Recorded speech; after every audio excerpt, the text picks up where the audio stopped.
Bapa. Engkau menolong kami, memberkati firman-Mu yang kami akan dengar pada pagi ini, Tuhan Yesus. Engkau menolong kami semua. Pakai hamba-Mu untuk menjadi saluran berkat bagi umat-Mu yang Engkau kasih. Terima kasih Bapa. Demi nama Tuhan kami berdoa mengucap syukur. Haleluya. Amin. Amin. Puji nama Tuhan. Selamat pagi Bapak Ibu Saudara yang saya kasihi di dalam Tuhan Yesus Kristus. Mari kita akan belajar bersama-sama pada pagi ini. Pagi ini kalau kita melihat kalender gereja kita, kalender gereja, maka kita hari-hari ini sedang masuk kalender gerejawi di mana umat Tuhan sedang menantikan pencurahan kuasa Roh Kudus, yaitu pencurahan kuasa Roh Kudus yang kita sebut dengan Hari Pentakosta. Ya, Hari Pentakosta itu hari ke-50 sejak Tuhan Yesus bangkit. Dan dalam peristiwa Pentakosta ada karunia-karunia yang Tuhan anugerahkan dalam kehidupan umat Tuhan. Karena itu pagi ini saya mengajak untuk kita belajar satu ayat yang terambil dalam kitab 1 Korintus pasal 12 ayat yang ke-28. 1 Korintus pasal 12 ayat yang ke-28. Demikian firman Tuhan. Dan Allah telah menetapkan beberapa orang dalam jemaat. Pertama, sebagai rasul, kedua sebagai nabi, ketiga sebagai pengajar. Selanjutnya, mereka yang mendapat karunia untuk mengadakan mujizat, untuk menyembuhkan, untuk melayani, untuk memimpin, dan untuk berkata-kata dalam bahasa roh. Puji nama Tuhan, diberkatilah setiap kita yang selalu membaca dan merenungkan firman Tuhan di dalam kehidupan kita. Bapak Ibu Saudara yang dikasihi oleh Tuhan, judul renungan pada pagi ini adalah karunia untuk melayani. Melayani, ya. Ada bagian kalimat atau kata yang ada dalam 1 Korintus pasal 12 ayat 28 itu dengan sebuah kata yaitu untuk melayani. Dalam terjemahan bahasa Indonesia sehari-hari ditulis melayani itu adalah menolong orang lain. Jadi karunia untuk menolong orang lain.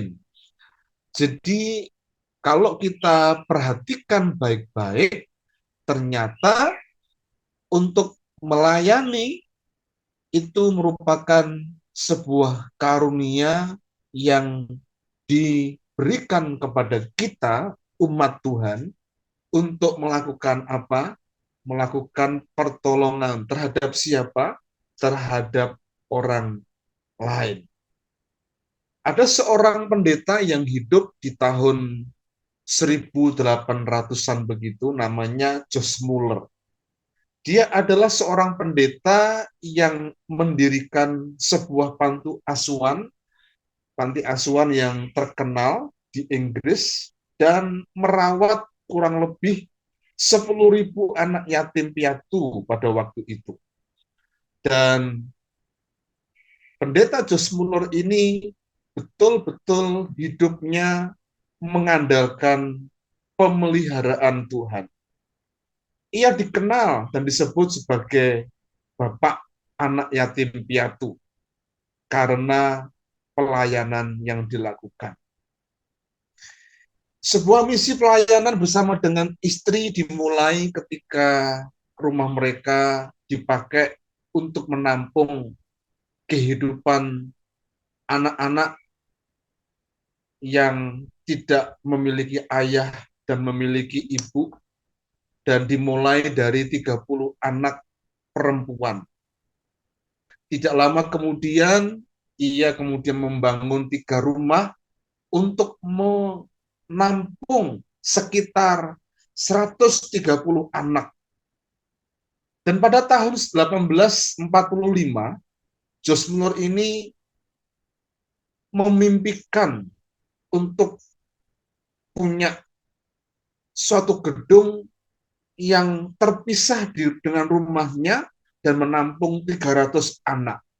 Akibatnya pada tahun 1849, mimpinya itu menjadi sebuah kenyataan. Tempat untuk menampung itu bisa menampung sekitar 200 anak.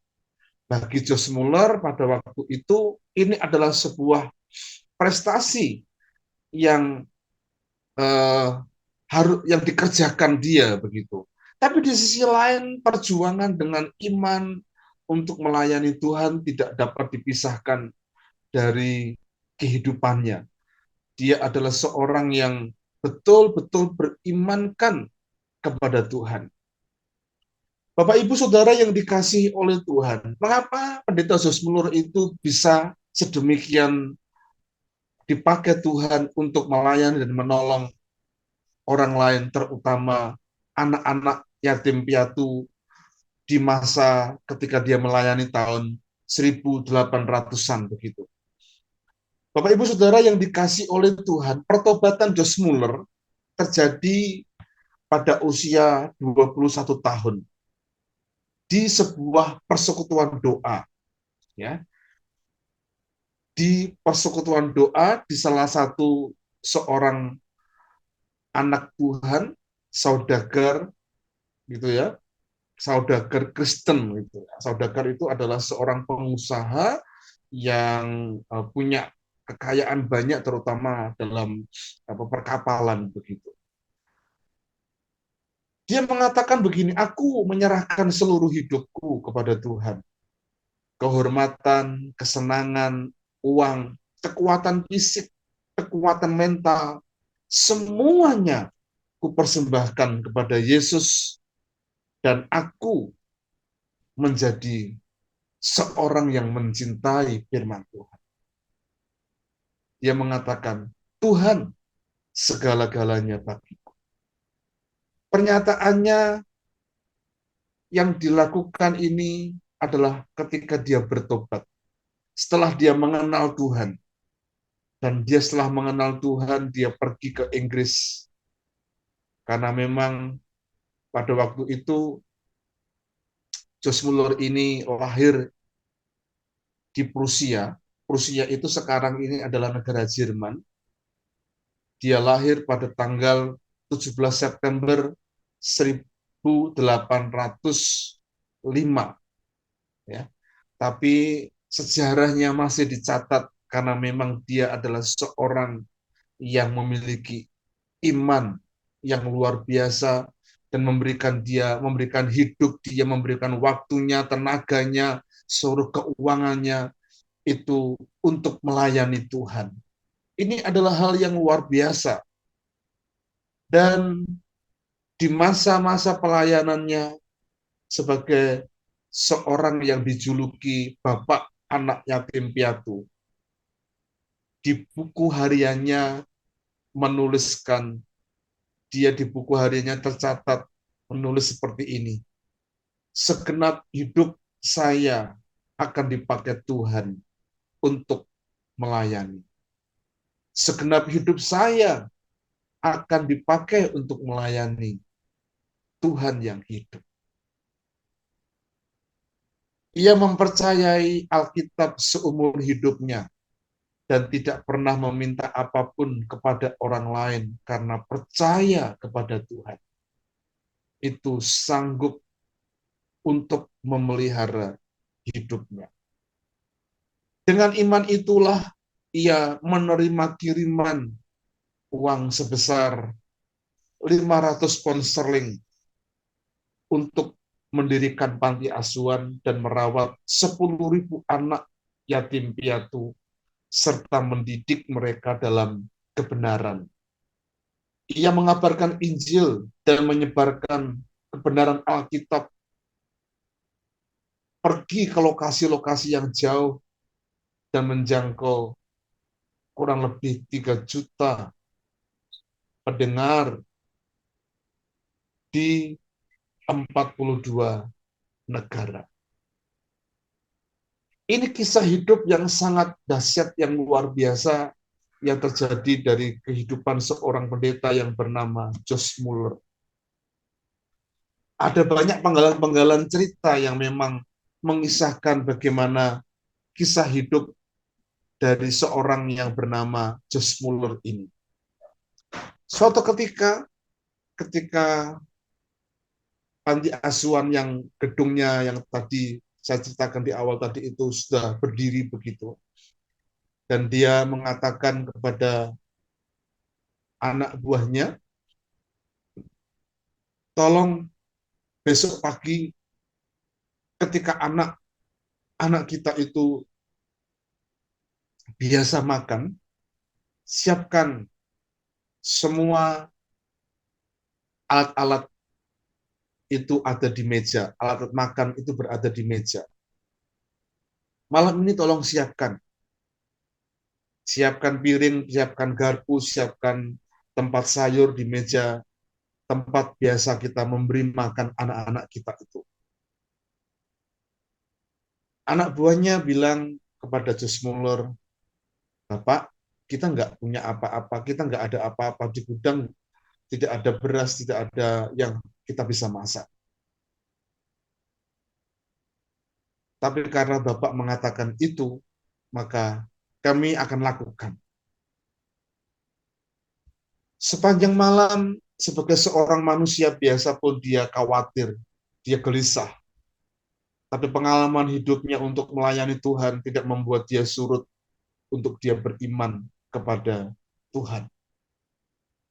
Dan betul, sebelum anak-anak itu berada di meja makan untuk makan, pagi-pagi, dini hari, itu ada kiriman roti yang cukup banyak, bahkan gandum, serta bahan-bahan makanan yang lain yang tersedia dan dikirimkan oleh seorang yang diutus oleh Tuhan.